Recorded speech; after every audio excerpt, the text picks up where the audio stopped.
Hi guys, நீங்கள் நம்ம பார்க்க போகிற படம் டேரக்டர் மார்ட்டின் ஸ்கார்சியோட டேரக்ஷனில் வந்த மீன் ஸ்ட்ரீட்ஸ். இது மார்ட்டின் தாத்தாவோட இன்னொரு தரமான கேங்ஸ்டர் மூவி. சுப்பிரமணியபுரத்தில் வர மாதிரி 4 ஃப்ரெண்ட்ஸ் இருக்காங்க. நல்லா ஜாலியாக அவங்க லைஃபு ஹாப்பியாக தான் போயிட்டுருக்கு. பட் அந்த ஃப்ரெண்ட்ஷிப்புக்குள்ளே சின்ன சண்டை வர ஆரம்பிக்குது. அந்த சண்டை வளர்ந்து கடைசி எங்கே தான் முடிஞ்சு கடைசி 4 ஃப்ரெண்ட்ஸுக்கும் என்னதான் ஆச்சு, இதை பற்றி சொல்லிட்டு ஒரு படம் தான் மீன் ஸ்ட்ரீட்ஸ். ஆக்சுவலி இன்றைக்கி நவம்பர் 17 தாத்தா மார்ட்டின் ஸ்கார்சியோட பர்த்டே. அவரோட பர்த்டே ஸ்பெஷலாக தான் இந்த படத்தை நம்ம சேனல் பண்ணுறோம். எனக்கு ரொம்ப பிடிச்ச ஆல் டைம் ஃபேவரட் டேரக்டர்ஸில் அவர் ஒருத்தர். தமிழ் சினிமாவுக்கு அவர் கொடுத்த இன்ஸ்பிரேஷன் ரொம்ப அதிகம். அதை பற்றி சில வீடியோ கிளிப்ஸை கடைசியில் போட்டிருக்கேன். அதை பார்த்து உங்கள் ஒப்பீனியன் சொல்லுங்கள். சரி, இப்போ வாங்க மீன் ஷீட்ஸுங்கிற இந்த கதைக்குள்ள போகலாம். படத்தோட ஸ்டார்டிங்கே நம்ம ஹீரோன சார்லி வைப்பாங்க. பார்த்தா இவன் ஒரு கேங்ஸ்டர் ஃபேமிலி சேர்ந்தவன். இவனோட அங்கிள் எல்லாருமே அமெரிக்காவில் ஒரு மாஃபியா இருப்பாங்க.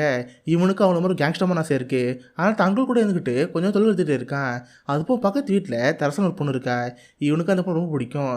சாடி கிட்ட பொண்ணு வீட்டில் போய் அஜாக்கு தான் நடந்துட்டு இருக்கோம். இந்த மாதிரி கேட்டது நம்ம ஹீரோ. இவனுக்கு மொத்தம் 3 ஃப்ரெண்ட்ஸ் இருக்காங்க. ஃபஸ்ட்டு டோனிக்கு தனியாக ஒரு பார் இருக்குது. இவங்க 4 பேர் எப்பவுமே ஃபன்னாக இருக்கணும்னு அந்த பார் தருவாங்க. நல்லா மூக்கு குடிச்சிட்டு செம ஃபன்னாக இருப்பாங்க. இந்த மாதிரி தான் கேரக்டர். அது போது டோனிக்கு அவங்க கடை ரொம்ப பிடிக்கும். ஒருத்தரெல்லாம் பார்த்தா அவன் கடை டக்ஸ் அடிச்சிட்டு இருப்பான். டேய், என் கடையில் இந்த மாதிரிலாம் பண்ணக்கூடாது, மரியாதை இங்கே இந்த படம் சொல்லிட்டு அவன் அடிச்சு வருத்துவான். இந்த மாதிரி கேரக்டர் அந்த டோனி. அடுத்து பார்த்தா மைக்கேல். இவன் ஒரு பணக்கார பையன். இவங்க அப்பாவோட காசில் எடுத்து நிறைய பேர் கந்தடி கடன் கொடுத்துருப்பான். இவனை பொறுத்த வரைக்கும் பணம் தான் முக்கியம். ஃப்ரெண்ட்ஷிப்போட பணம் தான் பர்சன் நினைக்கிறவன். படத்தோட ஸ்டார்டிங்கே பார்த்தா ஜெர்மனில் ஒரு லென்ஸ் இருந்திருக்கும். இந்த லென்ஸை விற்று நல்லா காசு வரும்னு சொல்லிட்டு ஒரு ஆளை பார்க்க போயிருப்பான். ஆனால் அவரோட லென்ஸை பார்த்து, தம்பி இது ஃபேக்கு, எவனோ ஒருத்தனை ஏமாத்திருக்கான்னு சொல்கிறப்ப இதை பார்த்து மைக்கேல் கோவம் வருது. இந்த மாதிரி பணம் தான் முக்கியம் நினைக்கிற கேட்டு தான் மைக்கேல். கடைசியாக தான் ஜானி பாய். இவன் ஒரு கோளாறான பையன். எப்போ பார்த்தாலும் ஃபன் பண்ணுங்கிற பேரில் அடுத்தவங்க விருப்பத்திட்டே இருப்பான். அது போய் ஆள் வேலை அடிக்கலாம் போகிறது கிடையாது. எப்போ பார்த்தாலும் மைக்கேல் கிட்ட வந்து காசை கடன் வாங்கி சூதாட்ட விடுவான். சூதாட்டத்தில் தோற்று போனால் அவ்வளோதான், மொத்த காசு எல்லாம் போயிடும். இந்த மாதிரி காசை ஊதாத்தலும் செலவு பண்ணுவான். அது போய் ஃபன்னுங்கிற பேரில் நிறைய பேர் விருப்பத்துவான். படத்தோட ஸ்டார்டிங்லேயே பார்த்தா ஒரு போஸ்ட் பாக்ஸ் இருக்கும். அதுக்குள்ளே வெடியை போட்டு அந்த பாக்ஸ் வெடிக்க விட்டுருவான். போலீஸ் அந்த இடத்துக்கு வந்து எவன்ட வெடிச்சு நடிட்டு இருப்பாங்க. இனிமேல் ஒருத்தவங்க கஷ்டப்படுத்தி அதில் ஹாப்பியாக இருப்பான். ஆனால் இருந்தாலும் சார்லிக்கு ஜானி ரொம்ப பிடிக்கும். ஏன்னா ஜானியோட சொந்தக்கார பொண்ணு தான் அவளை லவ் பண்ணுற தரசா. ஸோ தரசாக்காகவே உனக்கு ஜானி ரொம்ப பிடிக்கும். அது போல் நம்ம சார்லி ரொம்ப ரிலீஜியஸான ஆள். அடிக்கடி சர்ச்சுக்கு போய் கடவுள்கிட்ட பாம்பு வைப்பான். தென் சர்ச்சில் மெழுகுத்தில் இருக்குங்கள, அதில் கையை சுட்டுக்கிட்டு அவனை வந்து அண்ணன் கொடுத்துக்குவான். இந்த மாதிரி கேட்டது நம்ம சார்லி. சாமி பாட்டு நைட்டு வழக்கமாக டூனோட பாரு போவாங்க. நல்லா ஜாலியாக சரக்கு அடிச்சுட்டு அங்கே டான்ஸ் ஆகிற நிறைய பொண்ணுங்களாக இருக்கும். அந்த பொண்ணுங்களுக்கு வந்து பாட்டு இருப்பாங்க. அப்போ தான் கரெக்டாக மைக்கில் வந்து, டேய் நீ ஜானியை பார்த்தியாடா, அவள் என்கிட்ட கடன் காசு வாங்கினா, பட் இப்போ காசு திரும்ப தரவே இல்லை. நீ உன்னை பார்த்தா காசு இல்லைன்னு சொல்கிறப்ப என்ன ஜான்ட்டு காசு நாள் தானே நான் வாங்கி தரேன்னு சொல்லி அமைதியாக இருக்கேன். பார்த்தா கொஞ்ச நாள் கழிச்சு ஜானி இந்த பாருக்கு வருவான். வரப்ப 2 பொண்ணுங்களை கூட்டி வருவான்.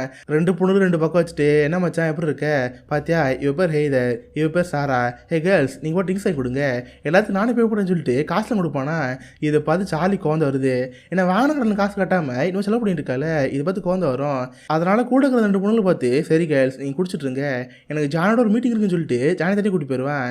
ஏண்டா மைக்கேல் கிட்ட இருந்து கடன் வாங்கினீல, அந்த காசை கொடுத்தேன்னு கேட்டால், ஓ மைக்கேல் கிட்ட இருந்தா, நான் போனால் செவ்வாய்க்கிழமை கொடுத்துட்டேன்டா, ஆனால் ஞாபகம் சொல்கிறப்ப ஓ கொடுத்துட்டேன், செவ்வாய்க்கிழமை கொடுத்தேன் கேட்குறப்ப ஆமாண்டா செவ்வாய்க்கிழமை கொடுத்தேன், எங்கள் அம்மா மேலே சத்தின்னு சொல்கிறப்ப ஓ அப்படியா சரி மைக்கேல் இங்கே தான் இருக்கான், வேணா கூப்பிடான்னு கேட்டால், ஓ மைக்கேல் இங்கே இருக்கானா, ஆமாம் என்ன சொன்னேன் செவ்வாய்க்கிழமையா, சாரி மச்சான் போன செவ்வாய்க்கு முந்தின செவ்வாய் கொடுத்தேன் போல் மறந்தே போயிட்டேன், இந்த வாட்டி காசு கொடுக்க மறந்துட்டேன், இப்போதைக்கு எனக்கு காசு இல்லைடா, நான் வேணா அப்புறம் தானே சொல்கிறப்ப, டே அவன் மேலே கொலகானில் இருக்கான், மரியாதையாக கொடுக்க வேண்டிய காசை கொடுத்துரு, இல்லை பிரச்சனைன்னு சொல்கிறப்ப, இல்லை மச்சான் அம்மா சத்தியமே இப்போ எனக்கு காசே இல்லை, நீ வேணும் கையில் தான் காசு இருந்தால் கொடுத்துரு, நான் வேணா அப்புறம் தானே சொல்கிறப்ப, பார்த்தா அவங்க கையில் காசு இருக்குது, ஆமாம் கையில் வச்சிருக்கே இதனை கேட்டால், இல்லை மச்சான் $40 இருக்குது, 2 பொண்ணுங்களை கூட்டி வந்திருக்கேன், அந்த பொண்ணுக்கு தான் வாங்கி தரணும்ல, ப்ளீஸ் நான் கெஞ்சி கேட்குறப்ப, அதெல்லாம் தேவையில்லை, இந்த 5 ரூபா வச்சுக்கோ, மீதி நான் கொடுக்க போகிறேன்னு சொல்லிட்டு மொத்த காசு பிடிக்கிடுவேன்.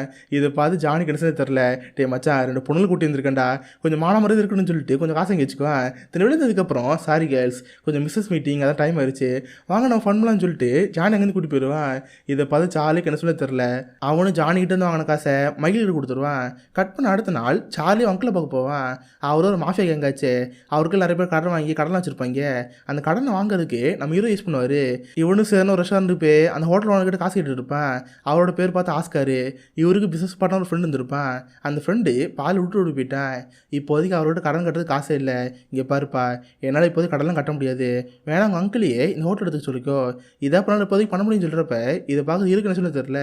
சரி நான் அங்கிளை பார்த்து, அங்கிள் இப்போதைக்கு காசு கேட்டு காசு இல்லை, அவர் கூட அந்த பிஸ்னஸ் பார்ட்னர் விட்டு ஓடி போயிட்டாரான், இப்போ என்ன சொல்லி கேட்குறப்ப சரி கொஞ்ச நாள் டைம் கொடுத்து பார்ப்போம், இல்லைனா அந்த ஹோட்டல் நம்மளும் எடுத்துக்கோன்னு சொல்கிறப்ப இவன் சார் கிளம்பி போகிறான்.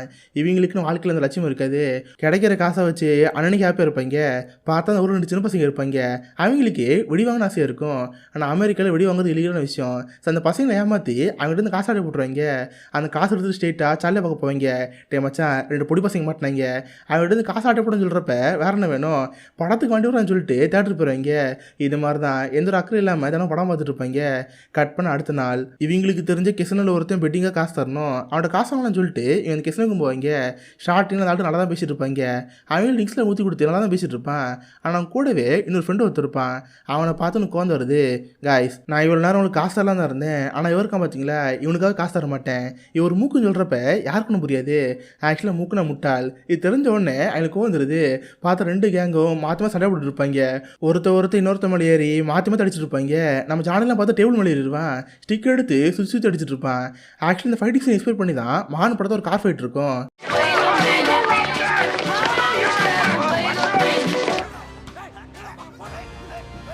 இந்த மாதிரி 2 கேங்கும் மாற்றி அடிச்சுட்டு இருப்பாங்களா. கரெக்டாக அப்புறம் பார்த்து போலீஸ் அங்கே வந்துடும். எல்லாரையும் மடிக்கு பிடிச்சிட்டு, டே இங்கே என்ன பிரச்சனை, சண்டை போட்டுட்டு இருக்கீங்களா, அவனை செத்தின்னு சொல்கிறப்ப அந்த கெசன் ஓனர் இருக்கல அவன் தான் கன்வின்ஸ் பண்ணிட்டு இருப்பான். சார் இது ஒன்றும் ஃபைட்லாம் கிடையாது சார், நாங்களும் அண்ணன் தம்பி தான், எல்லாம் கசின்ஸ் தான், சும்மா ஃபண்ணுக்காக மாற்றி அடிச்சு சண்டை விட்டுட்டு இருந்தோம், மற்றோட ஒன்றுன்னு சொல்கிறப்ப அப்படியா இருங்க செக் பண்ணி பார்க்குறேன்னு சொல்லிட்டு ஒருத்தன் செக் பண்ணி பார்ப்பாரு. பார்த்தா சார்லி கிட்ட ஒரு கத்தி இருக்கும். டே இதனடா கத்தி இதுக்கு வச்சிருக்கேன்னு கேட்டால் ஒன்றும் இல்லை சார், பல்லு குத்துற தேவைப்படுச்சு அதுக்காக வச்சுருந்தேன், மற்றோட ஒன்றுன்னு சொல்கிறப்ப அந்த போலீஸ் கேட்குமா தெரில. கடைசியில் வேறு வழி இல்லாமல் அந்த கசனக்கார காசு கொடுத்து அந்த போலீஸுங்க அனுப்பி வச்சுருவான். இதெல்லாம் முடிஞ்சதுக்கப்புறம் சரி கைஸ் நமக்குள்ள மிஸ் அண்டர்ஸ்டாண்டிங் ஆயிடுச்சு, அதை சண்டை போட்டுக்கிட்டோம், வாங்கலேன் ஜாலியாக சரகடிப்போன்னு சொல்லிட்டு சரகடி ஆரம்பிச்சிருவாங்க. அதுக்கு இருக்கிற காசையும் கொடுத்துட்டு அங்கேருந்து பழம் பார்ப்பாங்க. ஆனால் அப்போ ஜானி திரும்ப வார்த்தை விட்டுருவான். டே இந்த முட்டாளையும் பக்கத்தில் வர சொல்லுவீங்க, இவன் தொட்டாலே 60 இருக்குன்னு சொல்கிறப்ப இதை பற்றி கிருஷ்ணகாரனுக்கு வந்துடுது. திரும்ப மாற்றி ஒருத்தர் அடிக்க ஆரம்பிச்சிருவாங்க. இதை பார்த்து சார்லிக்கு வந்துடுது. டே காசு வாங்கிட்டோம்ல வாங்கடா இங்கேருந்து போவோன்னு சொல்லிட்டு அங்கேருந்து கிளம்பிடுறாங்க. அதுக்கப்புறம் அங்கேருந்து டோனோட வீட்டுக்கு போவாங்க. பார்த்தா டோனி அவன் வீட்டில் சிறுத்து அழுதுட்டு இருப்பான். அதை பார்த்து இவனுக்குள்ள அள்ளு விட்டுரும். டே மச்சான் என்னோட வீட்டில் சிறுத்து அழுதுட்டு இருக்க, இது எப்படா வாங்கன்னு கேட்டா, டே இது யார்கிட்ட சொல்லாதீங்கடா, இதை வளர்க்குறதுக்கு எங்கள்கிட்ட லைசன்ஸ்லாம் ஒன்றும் கிடையாது, வெளியே சொல்லாதீங்கன்னு சொல்லிட்டு கூட திறந்து விட்டுருவானா. இதை பார்த்து அவங்களுக்குள்ள அள்ளு விட்டுரும். பயந்து போய் சோத்து மலையில் உட்காந்துருவாங்க. ஆனால் பார்த்தா அவன் ஃப்ரெண்டு டோனி எல்லாம் ஜாலியாக பழகிட்டு இருப்பான். இந்த மாதிரி தான் கேரக்டர். அடுத்து பார்த்தா நைட்டு வழக்கமாக டோனோட பாரு போவாங்க. மாற்றியமாக சரக்கு அடிச்சுட்டு இவங்களுக்கு சண்டை விட்டுட்டு இருப்பாங்க. அவள் பார்த்தா அந்த பாரில் ஒரு பையன் வந்திருப்பான். அவனுக்கு எவனோ ஒருத்தவங்க ஒரு கோவம் இருக்கும் போல, கோவத்தில் கண்ணில் ஷூட் பண்ணிட்டு அவன் பாடம் கிளம்பி போயிடுவான். இதை பார்த்து இவனுக்கு என்ன தெரில, டே மச்சான் லைட் ஆஃப் பண்ணுறா, போலீஸாருக்குள்ள நம்ம இங்கேருந்து போயிருன்னு சொல்லிட்டு பாரை க்ளோஸ் பண்ணிட்டு போயிடுவாங்க. இந்த மாதிரி தான் 4 பேரோட ஃப்ரெண்ட்ஷிப்புமே ப்ரொடிக்டே பண்ண முடியாது. பைத்தியக்காரத்தை நம்ம ஏதாவது பண்ணிட்டு இருப்பாங்க. டெய்லி ஃபண்ணுங்கிற பேரில் அவங்களும் சண்டை போட்டுக்காங்க. கடைசியில் ஒன்று சேர்ந்து சரக்கு அடிச்சிட்டு இருப்பாங்க. இந்த மாதிரி தான் போயிட்டுருக்கோம். பார்த்தா நைட்டு சாணி இருக்கால, அவன் சார்லோட ஸ்டே பண்ணணும்னு சொல்லி நைட்டு சார்லோட வீட்டுக்கு போவான். 2 நாள் படுத்துவாங்க. அப்போ சார்லி வீட்டுக்கு எய்த்து அப்படி தான் அவன் கசின் இருப்பா. அதான் நம்ம சார்லி லவ் பண்ணுற தரசாங்கிற பொண்ணு. டே மச்சான் இது கசின் வீடு தானே, நான் இங்கேருந்து பயமுறுத்தவங்க கேட்டால், டே தேவையில்லாத வேலைடா, அவளுக்கு நோய் இருக்குல்ல கேட்குறப்ப, ஆமாம் அதுக்காக பயமுறுத்த போகிறேன் பண்ணான்னு கேட்குறப்ப இதை பார்த்து சார்லிக்கு வந்து வருது. ஏன்னா தரசாங்கிற பொண்ணு இருக்கால, அவளுக்கு எபிலெப்சிங்கிற ஒரு நோய் இருக்குது. எதையாவது பார்த்து பயந்தாலோ இல்லை ஓவர் எமோஷனாலோ அவளுக்கு ஃபிட்ஸ் வர ஆரம்பிச்சிடும். வலிப்பு வந்து அங்கே கீழே ஆரம்பிச்சிருவா. இதை பார்த்து சார்லிக்கு ரொம்ப கஷ்டமாக இருக்கும். அதனால ஜானியை பார்த்து, டே தேவையான விளாடிட்டு இருக்காத, அவளுக்கு தான் ப்ராப்ளம்னு சொல்கிறப்ப அவன் சும்மா விட்டுறான். அதுக்கப்புறம் இவனை அடிக்கடி போய் தரசா பார்ப்பான்.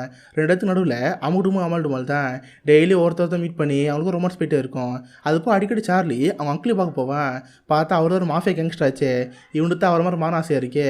அதனாலே டெய்லி அவர் கூட இருந்து அவர் கூட சில கேங்ஸ்டர் இருப்பாங்களே, அந்த கேங்ஸ்டர்கிட்ட எப்படி பழகுறாரு, இவங்களுக்கு டீலிங் எந்த மாதிரிலாம் இருக்குது எல்லாம் கற்றுட்டு இருப்பான். அப்போ தான் ஒரு நாள் அவங்க அங்கிளே கூட பேசுவார். பார்த்தா அந்த ஆஸ்கர் ஒருத்தர் இருந்தால, அவன் கூட ஒரு ரெஸ்டாரண்ட் வச்சுட்டு இருந்தான். அவன் கூட இந்த பார்ட்னர் பால் விட்டு போயிருப்பாள். அவன் ஆக்சுவலாக இறந்து போயிட்டான். அவனுக்குன்னு கடன் அதிகமாகி என்ன செய்ய தெரில. கடைசி எங்கள் அம்மாவோட வீட்டுக்கு போய் அவனுக்கு வந்து தற்கொலை பண்ணி இறந்து போயிட்டான். இதுக்கிட்ட ஆஸ்கரால் அந்த பிஸ்னஸ் பண்ண முடியாது, வேணா இந்த ரெஸ்டாரண்ட்டை நீ எடுத்துக்கோ, என் மறுமணம் நீ இதை பண்ண நல்லா தான் இருக்கும், ஆனால் அதுக்குன்னு ஒரு சில கண்டிஷன்ஸ்லாம் இருக்குது. நீ இந்த மாதிரி கேங்ஸ்டர் பண்ண ஆசைப்படுறீல, அது ஆசைப்படாமல் போதாது, அதுக்குன்னு சில குவாலிட்டிஸ் இருக்கணும். முக்கியமாக honourable men go with honourable men. ஒரு மரியாதைக்குரிய ஆண் இன்னொரு மரியாதைக்குரிய ஆண் கூட தான் இருப்பான். அவன் கூட ஒரு பையன் இருக்காளே, அவன் பேர் என்ன, ஜானி பாய். அவளோட வெத்து வேட்டு. அவனை மாதிரி லோக்கல் பசங்களோட சுற்றிட்டு இருந்தீங்கன்னா உனக்கு அவமானமாக இருக்கும். அதுப்போ உன்னோட கசின் தரசான ஒரு பொண்ணு இருக்காளாமே, அந்த பொண்ணுக்கு உனக்கு லவ் சொல்லிட்டு இருக்காமே.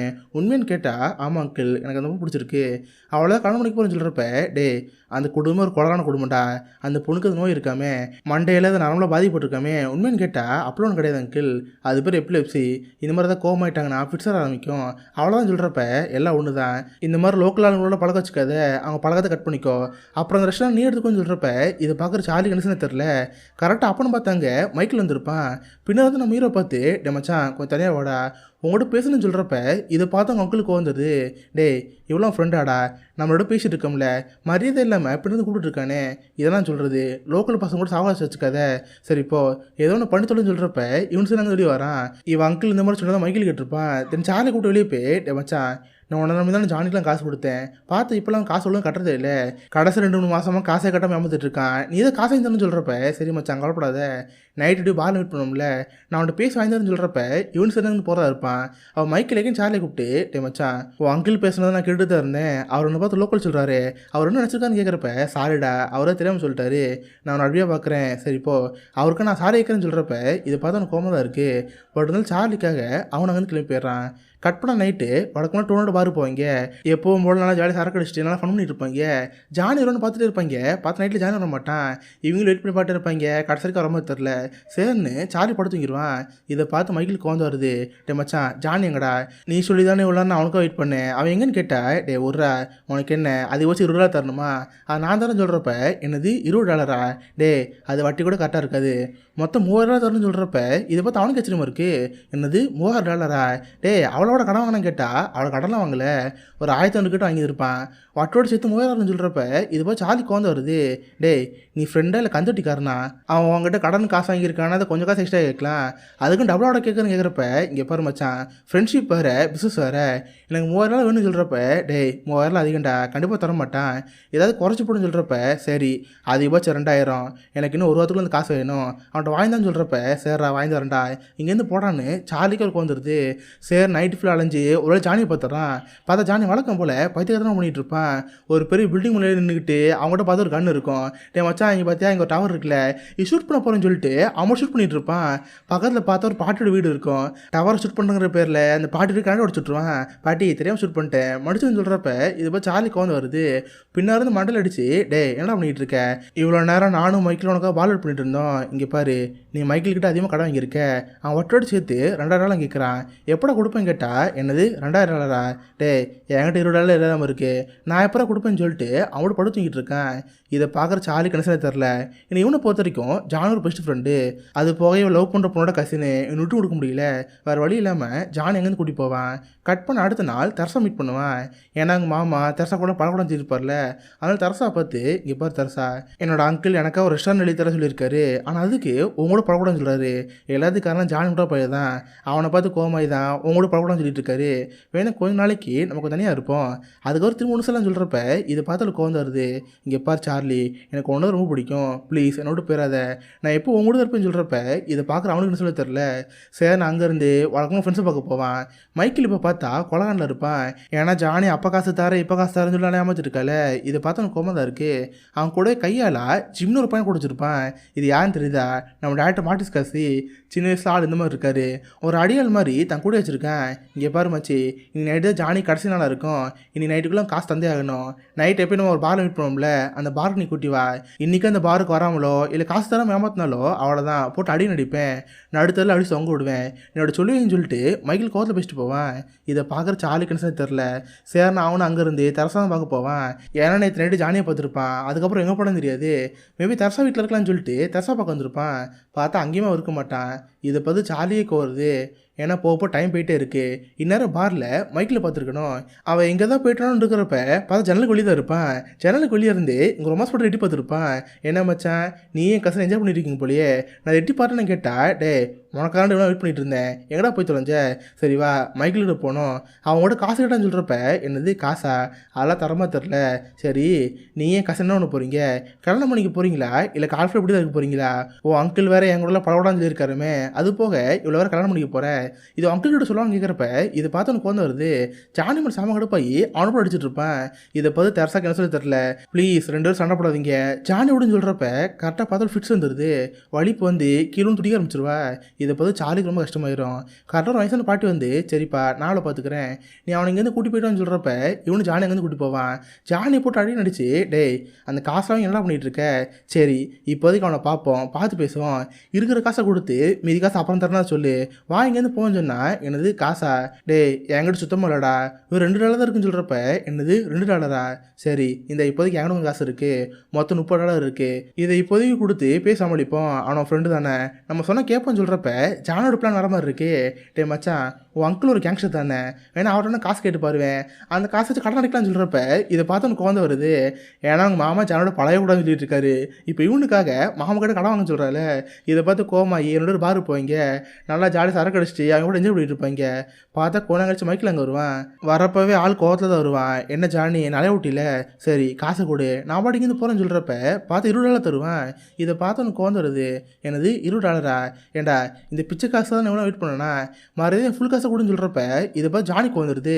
டே மச்சான் சொல்லப்போ நீ இழிச்ச வாயேண்டா, நான் எந்த போட்டு காசு வாங்கினேன், உங்கள்கிட்ட வந்து காசு வாங்கினா நீ திரும்ப கேட்க மாட்டேன், நீ கொடுக்குற காசை வச்சு ஜாலியாக என்ஜாய் பண்ணாத அந்த காசில் வாங்கினேன், கிட்டத்தட்ட நல்லா காந்தி கணக்கு மாதிரி என்கிட்ட காசுலாம் கேட்காத, இதுக்கிட்ட ஒத்த பைசா தரமாட்டேன்னு சொல்கிறப்ப இதை பார்த்து மைக்கிள் கோவம் வருது. என்னது நான் இழிச்ச வாயனா மாமனே மறுபடியும் காசெல்லாம் சொல்லிட்டு ஜானி படிக்க ஆரம்பிப்பான். இதை பார்த்து ஜானி கடுப்பாகி பார்த்தா அவன்ட்டு ஒரு கண்ணு இருக்குல்ல, அதை எடுத்து மகிழ்கிட்ட காமிப்பான். என்ன காசு வேணுமா, முடிஞ்ச இப்போ காசு கேள்றா உனக்கு கொண்டுன்னு மாட்டுறப்ப இதை பார்த்து மகிழ் கோவம் வருது. டே நீ ஏன் ஒரு கோலடா கன் எடுத்து ஷூட் பண்ண மாட்டேன்னு சொல்கிறப்ப ஓ எனக்கு தைரியம் இல்லையா, வேணா ஒரு டிக்கியை காட்டுவே ஷூட் பண்ணி காமிக்கிறேன், அவனை மரியாதை இங்கேருந்து ஓடுறா என்கிட்ட காசு கேட்காதுன்னு சொல்லிட்டு மைக்கிலே மாட்டுவான். இதை பார்த்து மைக்கில் கோவம் வருது. ஃப்ரெண்டாக போய்ட்டுன்னு சொல்லிட்டு கோஷ் அங்கேருந்து கிளம்பிடுவான். இதை பார்த்து சார்லி கொலகாண்டாயிரும். ஜானி போட்டு அடி நடிச்சு ஏண்டா அவன் ஃப்ரெண்டு தானே, நீ பாட்டு காசு கொடுத்து அமைதியாக பேசினா அவனே கேட்டு போயிருப்பான், ஏன்டா கண்ணெலாம் காட்டினேன்னு சொல்லிட்டு அவனுக்கு ஜானி பார்த்து கோவம் வந்துடுது. இப்போதைக்கு சார்லி கென்சனே தெரில, ஜானி கூட பழகிறது இவன் அங்கிளுக்கு பிடிக்கல. இப்போ இவனுக்கு மைக்கில் பிரச்சனை ஆயிடுச்சு, நாளை கூட மாற்றி சண்டை போட்டுருப்பாங்க. இதுக்கிட்ட ஜானி இங்கே இருக்க வேணாம், இவனை இங்கேருந்து கூட்டி போகலான்னு சொல்லிட்டு தர்சா ஃபோன் பண்ணுவான். தர்சா இப்போ நீ சேஃபாக தானே இருக்க, இதுக்கிட்ட ஜானி இந்த ஊரில் இருக்க வேணாம், நான் இவனை கூப்பிட்டு க்ரீன்வுட் லேக் போகிறதா இருக்கேன், அவன் கொஞ்சம் மாதம் அங்கே தங்கட்டும், பிரச்சனை முடிஞ்சதுக்கப்புறம் திரும்ப இங்கே வரட்டும், அப்புறம் வேணால் எல்லாத்தையும் பார்த்துக்கலாம், அவன் கொஞ்ச நாள் அங்கே இருக்கட்டும்னு சொல்கிறப்ப இது பார்த்து தர்சா குரமாக இருக்குது. ஹே நானும் உங்களோட வரேன் ப்ளீஸ் என்னையும் கூட்டு போன்னு சொல்கிறப்ப ஹே நீனும் தேவையில்லை பேசாமல் அங்கேயே இருந்து சொன்னால் கேட்க மாட்டா, இல்லை என்னை அவங்க கூட கூட்டிகிட்டு போ நான் அவங்க கூட வருவேன்னு சொல்கிறப்ப இது பார்க்குற சாலி கணசனே தெரில. சரி நான் அவளே காரில் கூப்பிட்டு 3 பேரும் போயிட்டுருப்பாங்க, நல்லா ஜாலியாக பாட்டு கேட்டுட்டு ஹாப்பியாக ஊருக்கு போயிட்டுருப்பாங்க. கரெக்டாக அப்போ அவங்க கார் பின்னாடி ஒரு கார் ஃபாலோ பண்ணிட்டு இருந்திருக்கு. எவனை ஓட்ட தெரியாத கார் விட்டு வர மாதிரி பண்ணி இடிச்சிட்டு இருக்கானா. இதை பார்த்து எனக்கு கோவம் வருது. எவன்டா அதுன்னு கேட்டால் பார்த்தது மைக்கிள் தான். அவன் தான் காரை விட்டு வந்துட்டு இருக்கான். என்ன ஊருக்கு துடுப்பலாம் பார்த்தியா, ஏண்டா என்னை பார்த்தா கண்ணு கட்டு மாட்டினேன், இப்போ நான் கட்டுற பாரு கண்ணுன்னு சொல்லிட்டு காரை மட்டும் விட்டு போவான். பார்த்தா காருக்கு பின்னாடி மாறி தத்தா உட்காந்துருப்பாரு. அவர்கிட்ட பார்த்தா ஒரு கன்று இருக்கும். அந்த கன்று எடுத்து சரமர் சுற்றுவார். பார்த்தா ஒரு புல்லட்டு ஜானி தொண்டிலே சுரிக்கிறோம். ரத்தம் அப்படியே கார் ஃபுல்லாக பீச்சு அடிச்சுட்டு ஜானியில் வழி தாங்க முடியல. டே மச்சான் கார் நிப்பாட்டுறா ஒலிக்குதுன்னு கத்துறப்ப இது பார்க்க சார்ஜ் தெரில. அவனும் வேகமாக கார் ஓடிட்டு போயிட்டே இருப்பான். மாட்டி தத்தா சும்மா இல்லாமல் கண்ணு ஷூட் பண்ணிட்டே இருப்பார். அதில் ஒரு புல்லட்டு ஹீரோட கையில் போட்டுரும். பார்த்தா காரை கண்ட்ரோல் பண்ண முடியாமல் அங்கே பார்த்தா ஒரு செவுர் இருக்கும். ஸ்ட்ரெயிட்டாக போய் அது செவுத்தில் சொல்லிடுவாங்க. மைக்கிளுக்கு வந்தவளை முடிஞ்சிருச்சு. மைக்கிளை பொறுத்த வரைக்கும் எல்லா பணம் மரியாதை அவனுக்கு நல்லாவே தெரிஞ்சு போச்சு. இதுக்கிட்டு ஜானிகிட்ட வந்து ஒத்த பைசா வராது. அதுப்போ கடைசியாக ஜானி கண்ணை காட்டி மரியாதை நடந்துட்டால. இதனால தான் கோவமாயி கடைசியாக ஜானி ஷூட் பண்ணிட்டான். சரி அவ்வளோதான் நம்ம இங்கேருந்து போவோம்னு சொல்லிட்டு ஜிம்மியும் மைக்கில் அங்கேருந்து கிளம்பி போகிறாங்க. பார்த்தா இப்போதைக்கு கார் ஆக்சிடென்ட் இருக்கும்ல, அந்த கார்லேருந்து ஜானி வெளியே வருவான். பார்த்தா கழுத்தில் புல்லட் பட்டு ரத்தம் வந்துட்டு இருக்கும். வழி தாங்க முடியாமல் காப்பாற்ற ஓடிட்டு இருப்பான். பார்த்தா அது கூடவே நம்ம ஹீரோ இருப்பான். அவனுக்கு கையில் அடிபட்டு கையில் ரத்தம் வந்துட்டு இருக்கும். வழி தாங்க முடியாமல் காருக்குள்ளே இருந்திருப்பான். அங்கேயே மயக்க மட்டும் கிழந்துருவான். கட் பண்ண கோணம் கழிச்சு ஆம்புலன்ஸ் அங்கே வந்துடும். நம்ம ஹீரோவை தர்சாவை காப்பாற்றி அங்கேருந்து கூட்டி போவாங்க. பார்த்தா கார் அடிச்சதில் தர்சாக்கு மட்டும் அடிபட்டிருக்கும். ஸோ அவளே காப்பாற்றி 2 ஆம்புலன்ஸ் கூட்டி போயிட்டு இருப்பாங்க. பார்த்து இன்னொரு பக்கம் ஜானி ஒரு டலன் கட்ட போயிட்டு இருப்பான். பார்த்தா கழுத்து ரத்தமாக வந்து ஆள் அள்ளிட்டு இருப்பானா. அப்போ கரெக்டாக அங்கே ஒரு போலீஸன் வருது. ஸோ அந்த போலீஸும் ஜானி அங்கேருந்து கூட்டி போகிறாங்க. அதுக்கப்புறம் ஜானிக்கு என்னாச்சு, அவ இறந்துட்டானா இல்லை உயிர் படைச்சானா இதை பற்றி இது காட்டவே இல்லை. இதோட மீன் ஷீட்ஸுங்கிற இந்த ஒரு படம் முடியுது. இது மார்ட்டின் தாத்தாவோட அண்டர் ரேட்டட் கேங்ஸ்டர் ஃபிலிம். அவரோட கேங்ஸ்டர் படங்களாலே குட் ஃபிளாஸ் கேஸ்னோ இதை பற்றி நிறைய பேர் பேசுவாங்க. அவரோட ஒரு ஃபர்ஸ்ட் சம்பவம் தான் இந்த மீன் ஷீட்ஸுங்கிற படம். ஸ்கார்சிசி சாரோட மிக பயங்கரமான ஃபேன் நான். Scorsese and Clint Eastwood, Matthew McConaughey இவங்களோட எல்லா படங்களும் பார்த்துருக்கேன்.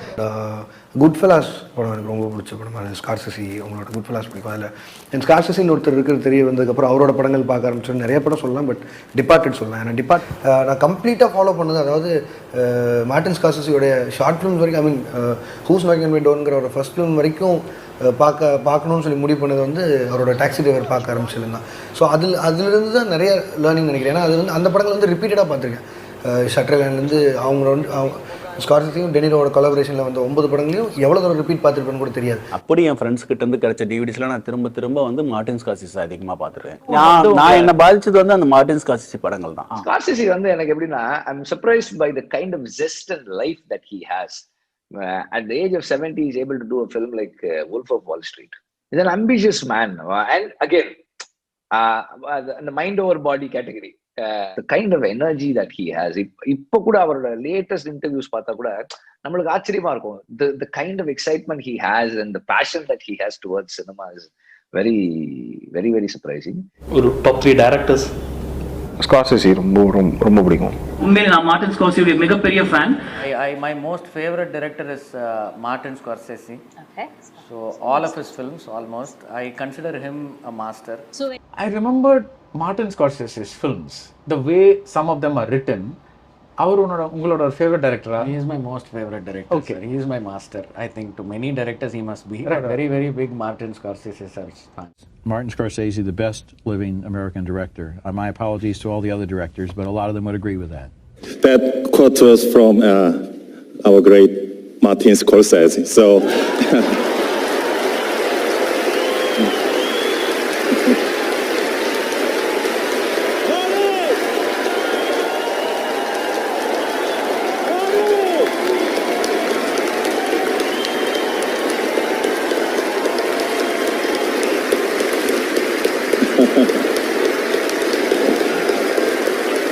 ஸோ கண்டிப்பாக உங்கள் எல்லாருக்குமே இந்த படம் பிடிச்சிருக்குன்னு நினைக்கிறேன். அப்படி பிடிச்சிருந்தா இந்த வீடியோக்கு லைக் பண்ணுங்கள். இந்த மாதிரி வித்தியாசமான மூவிஸை பற்றி தெரிஞ்சுக்க மிஸ்டர் ஹாலிஸ் வச்சுக்கோங்க. உங்கள் இடத்துல ஒரு ஆசமான மீட் பண்ணுறேன். அது வரைக்கும் பாய் கைஸ்.